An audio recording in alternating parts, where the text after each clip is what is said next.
All right. Welcome back, everybody, to another deep dive. Yes, sir. Today, we are talking about something that really, I think, is fascinating. Oh, yeah. And, it brings up a lot of different points. Absolutely. So we're going to be talking about Tony Hinchcliffe, a comedian who recently appeared at a Donald Trump rally. Oh, boy. And it's safe to say that his appearance sparked some controversy online. Oh, yeah. So we're going to look at what happened from a few different angles. Sounds good. We have some articles that break down the jokes that he told. Okay. We also have reactions from some big names. Oh, wow. And we have some really interesting commentary from Joe Rogan on the whole situation. Okay, cool. So before we jump in, make sure you hit that like button down below. Yeah. Subscribe to the channel if you haven't already. Do it. And leave us a comment down below. Yeah, let us know. So let's just jump right into it. Let's do it. So this whole thing with Tony Hinchcliffe appearing at a Trump rally, it really kind of highlights the line that comedians have to walk these days. Yeah. Oh, yeah. Definitely. Especially today. Yeah, especially in today's world, it seems like everybody's on edge. Yeah. And everything is so sensitive. Right. So Hinchcliffe, he's known for his edgy style of comedy. Oh, yeah, for sure. But he took that style to a Trump rally at Madison Square Garden, Wow. which, by the way, was televised. Yeah. And he told this joke about Puerto Rico being a floating island of garbage. Oh, my goodness. And it's safe to say that that joke did not land very well Yeah, that's kind of a rough one, with a lot of people, especially at a place like that. especially at a Trump rally. Yeah. And then you have some really big names who came out and condemned the joke. Oh, really? Like who? Yeah, so people like Bad Bunny and Jennifer Lopez, they expressed their disapproval. Oh, wow. And they voiced their support for Kamala Harris. Oh, wow. So they kind of turned it into a political thing. It really did, yeah. Yeah. And this is where I think it gets really interesting, is that Joe Rogan enters the picture. Okay, yeah. So you know Joe Rogan's a huge podcaster. Oh, yeah. Everybody knows Joe Rogan.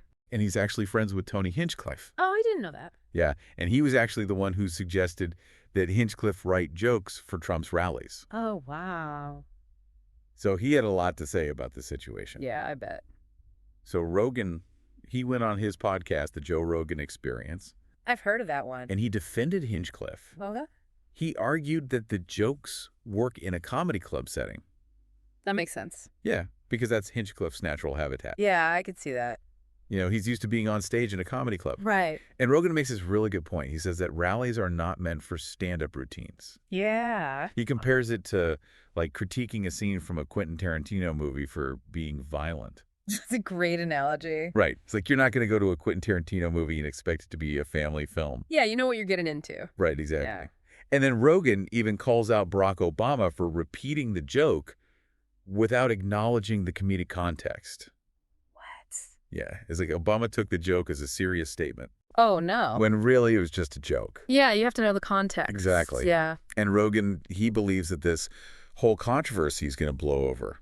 I mean, probably right. The internet has a short memory. Yeah, that's what he thinks. Yeah. He thinks that people are either going to love or hate Hinchcliffe. I guess that's true for a lot of comedians. Yeah, yeah. So this raises some questions about where the line is for comedians. Oh, yeah, definitely. Rogan actually told Hinchcliffe before the rally, "Don't you think dare do that joke?" Whoa, he knew it was going to be bad. Because he knew that it could cause trouble. Yeah, he must have known. And that kind of brings us to Rogan's rule for comedians, which is don't ever do comedy at something that's not a comedy event. That's interesting. Right. Yeah. So should Hinchcliffe have listened to that advice? Yeah. Should he have known that a Trump rally was not the place for his style of humor? I don't know. It's tough. Yeah. I mean, comedians push boundaries. Right. Like, finding humor in unexpected places is part of their art. Exactly. But then again, there's the responsibility aspect. Right. You have to be responsible. Like, you have to understand the impact that your words can have. Especially when it's on a stage as big as a Trump rally. Yeah, for sure. That's a really tough question to answer. I mean, on one hand, comedians should be able to make jokes about whatever they want. Right. They have freedom of speech. But on the other hand, they have to be aware of the potential consequences. Right. So let's talk about the reactions from people like Bad Bunny and Jennifer Lopez. Okay. Why did these jokes hit such a nerve with people? Well, I think a lot of people felt like Hinchcliffe was punching down at a community that has already been through a lot. Yeah. You know, Puerto Rico has faced a lot of hardship in recent years.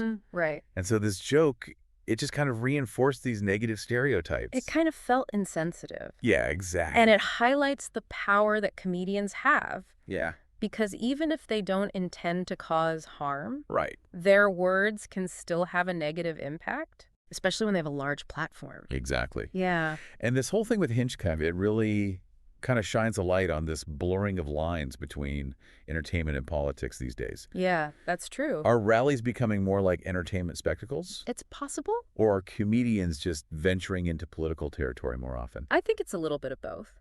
Yeah, I think you're right. Yeah. So we've kind of gone deep on this Hinchcliffe controversy. Yeah, we have. We've looked at all the different perspectives. We've covered a lot of ground. What are your final thoughts? You know, it's a really complex issue. Yeah. And there's no easy answers. Right. But it's important to have these conversations about free speech, artistic expression, and the responsibility that comes with having a platform. Absolutely. Yeah. Well said. Thanks. And to our listeners, we want to leave you with this final thought. Okay. Hit us with it. How much weight should we give to a comedian's intent when we're evaluating their material? That is a good question. Especially when it comes to sensitive topics. Yeah, that's when it gets really tricky. It's a conversation that I think we need to keep having. Yeah, for sure. So let us know your thoughts in the comments down below. Yeah. What do you guys think? And while you're down there, don't forget to hit that like button. Yeah, smash that like button. And subscribe to the channel if you haven't already. And hit that bell so you don't miss any future deep dives. We will see you in the next one. See you.